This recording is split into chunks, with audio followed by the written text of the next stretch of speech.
사기열전에 나오는 이야기인데요.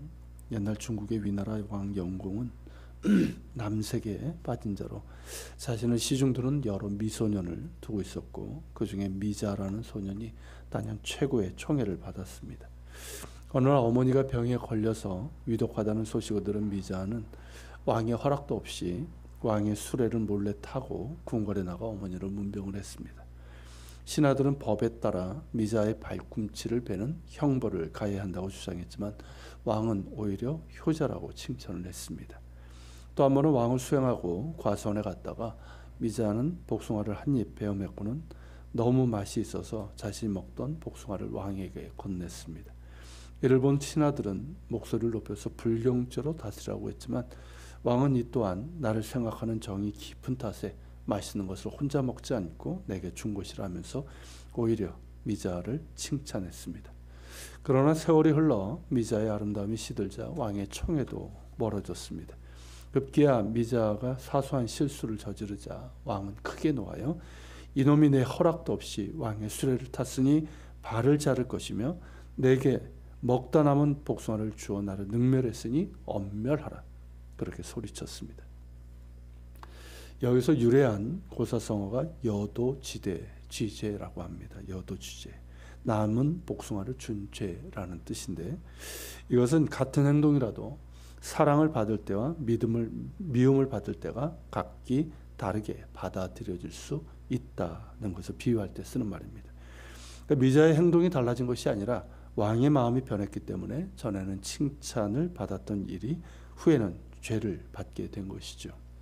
이 이야기에서 우리는 사람의 마음이 얼마나 변덕스럽고 상황에 따라 바뀌는지를 볼 수 있습니다. 비단 위나라 왕만 그러겠습니까? 우리 역시 그런 경우가 얼마나 많은지요. 신앙의 기쁨도 그런 것은 아닌가 싶습니다. 우리는 흔히 처음 감격과 처음 기쁨을 잃어버립니다. 이걸 어떤 분이 신앙의 건방증 혹은 영적 치매라고 하더군요. 그 정도까지는 아닐지라도 우리의 기쁨과 슬픔은 아침이 다르고 저녁이 다를 정도로 변덕스러운 것 같습니다. 그런데 우리는 빌립보서에서 항상 기뻐하라는 말씀을 듣습니다. 기뻐하되 항상 기뻐하라는 겁니다. 어떻게 그럴 수 있을까요?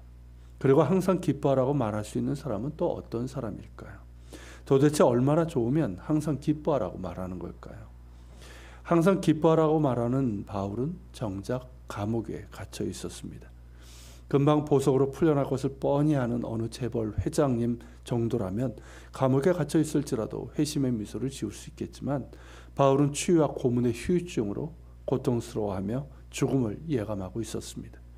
게다가 그가 목숨 바쳐 세운 교회는 불순한 자들이 끼어들어와 분파와 다툼이 일어났습니다. 이처럼 바울이 처한 상황은 기쁨이 아니라 슬픔이었고 희망이 아니라 좌절이었으며 찬가가 아니라 애가를 부를 자리였습니다. 그런데도 바울은 항상 기뻐하라고 말하고 있고 자신도 기쁨 가운데 있다고 말하고 있습니다. 어떻게 이것이 가능할까요? 도대체 어떤 이유로 이런 상황에서 기뻐할 수 있는 걸까요? 바울은 자신이 주 안에, 그리스도 안에 있다, 그리스도 안에 있다고 말합니다. 자신의 몸은 평안한 자리에 있을 때도 있고 고통스러운 자리에 있을 때도 있지만 그와 상관없이 자신은 주 안에 있다라고 말합니다. 바로 이것이 비결입니다. 바울이 항상 주 안에, 항상 예수 그리스도 안에 있었습니다. 그러한 바울을 주님께서 항상 당신의 품에 품고 계셨던 것이죠. 그러기에 바울의 기쁨은 자신의 처지나 상황이 아니라 주 안에 있었습니다. 감옥에 있든 연회장에 있든 실패하든 성공하든 그는 주 안에 있었고 주님과 함께 살았고 주님께서 그를 통해 당신의 뜻을 이루어 가셨습니다. 바울은 주님께 사로잡혔습니다. 감옥에 사로잡힌 것이 아니라 주님께 사로잡힌 사람이었고 환경에 묶인 사람이 아니라 오직 주의 사랑에 묶인 사람이었습니다. 그가 고백한 것처럼 살든지 죽든지 주의 것이며 언제나 주 안에 있었습니다. 주 안에서 벗어난 시간도 장소도 없었습니다. 항상 주 안에. 바로 이것이 바울의 기쁨의 비밀이고 여기에 그 기쁨의 비밀이 있었습니다. 그 비밀을 빌립보 교인들이 알기를 원한 것이죠. 또한 우리에게도 말입니다. 바울은 그 생생한 목소리를 우리에게 말합니다. 주 안에서 항상 기뻐하라. 내가 다시 말하노니 기뻐하라. 기뻐하고 계십니까? 지금 우리는 어디에 있습니까? 어떤 상황 가운데 있으며 그 상황 가운데서 우리는 어떠합니까? 무엇이 우리의 기쁨입니까? 영원한 생명과 무한한 사랑이신 주님 안에 있을 때 우리는 기뻐할 수 있습니다. 무엇을 소유해서가 아니라, 상황이 좋아서가 아니라, 문제가 없어서가 아니라 나를 사랑하시는 주님 안에 있을 때 우리는 기뻐할 수 있습니다. 그 기쁨은 소유를 뛰어넘습니다. 상황에 묶이지 않습니다. 문제가 나를 지배하지 못하게 합니다.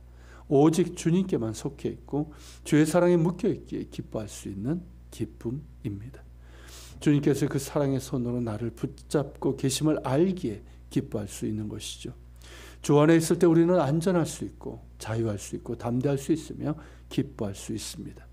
그렇게 내가 주님 안에 있을수록, 주님과 더욱 친밀한 교제 가운데 있을수록, 그리고 주님의 뜻에 기쁨으로 순종하며 살아갈수록 주 안에 있는 기쁨은 더욱 깊어지고 바울처럼 항상 기뻐할 수 있게 됩니다. 기뻐하십시오. 기뻐합시다. 주 안에서 기뻐합시다. 주 안에서 항상 기뻐합시다. 주님께서 우리와 함께 하시기 위해서 이 땅에 오셨습니다.